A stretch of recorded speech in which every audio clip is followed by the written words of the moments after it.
What's good, Brian Tong here, and welcome to the Apple Byte for reactions to WWDC 2016, which could potentially mean bad apples unless they did everything perfect and some of the things they didn't tell you.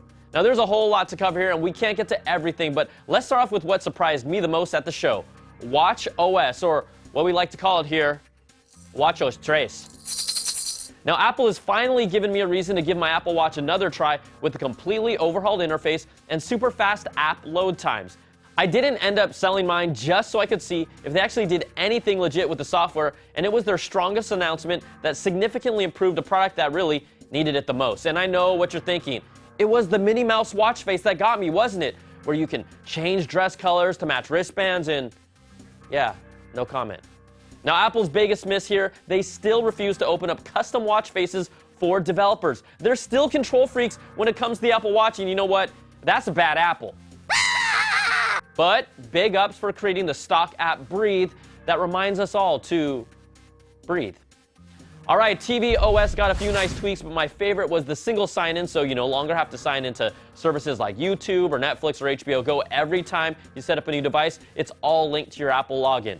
Dark mode is a nice addition, but it didn't appear as an option in any other OS. And the Sling TV app brings the first TV streaming subscription service to the Apple TV before Apple was even able to do it. So maybe Apple's no longer in a rush to do it anymore. And we finally have an official name for the new OS X. It has been changed to macOS. And we finally know the last name to our friend. My name is MacOS. Sierra.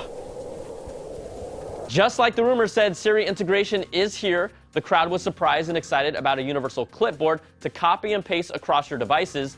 Touch ID integration is a clear sign that we'll see the feature in future hardware like the next-gen MacBook Pros. Resources found in the macOS Sierra developer beta even reference an LED with multiple functions that point directly to that rumored OLED bar with new functionality.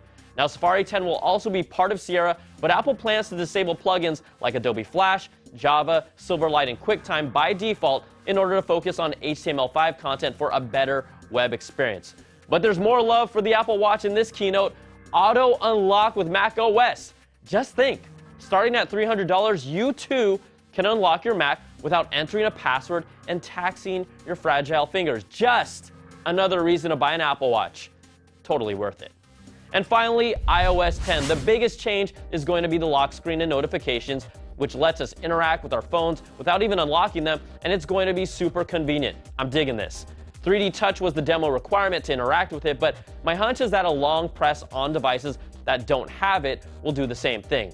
Plus, big thanks for finally allowing us to remove Apple's stock apps. You're not actually deleting them, but removing the hooks and user data, so they're technically still there, but you won't see them, and that's a good Apple. Yeah! See? Good job. Now, opening up Siri to third-party apps got some of the biggest cheers. Until the next day, developers realized Siri Kit is specifically limited for these type of apps and only these apps. Sad Apple. Aww. And let's talk about Siri. We were hoping to see a truly smarter, more complex, and sophisticated Siri, but all it appeared to do was add support for more tasks instead of coming anywhere close to Google's context-aware and multi-layered queries. Siri is better because it can do more things, but it didn't look that much smarter, and really, that's a bad apple. Oh! But what about iMessage? First of all, I don't hate it. iMessage apps will get a lot of love, and you know I'm going to emojify everything. Plus, who doesn't want to use the eggplant emoji that's now 3 times the size? But it just seemed like Apple was trying so hard to say, hey, we're cool, we know millennials. Check out our Facebook Messenger meets Google Allo meets Snapchat messaging app. They dedicated 15 minutes of the keynote just on iMessage. I timed it. It was the feature that got the biggest focus of the entire keynote. Are you kidding me? Now, there's this product called the iPad Pro that you, Apple, touted as the future of computing. It's one of my favorite pieces of hardware that's completely neutered by iOS, that only reaches half of its potential with the lack of a true hybrid OS. You gave iMessage 15 minutes and the iPad a 3-second mention for split screen mode in Safari at WWDC.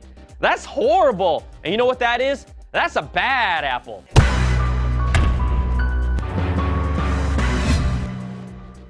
What? New bad apples on the new Apple Byte? Oh, yeah. All right, that's going to do it for this week's show. We'll do our spec giveaway winners next week, but you can still use the code AppleByte for 15% off on their website. Email us at theapplebyte@cnet.com or tweet me at Brian Tong with what you thought about WWDC. Thanks so much for watching. We'll catch you all next time for another Bite of the Apple.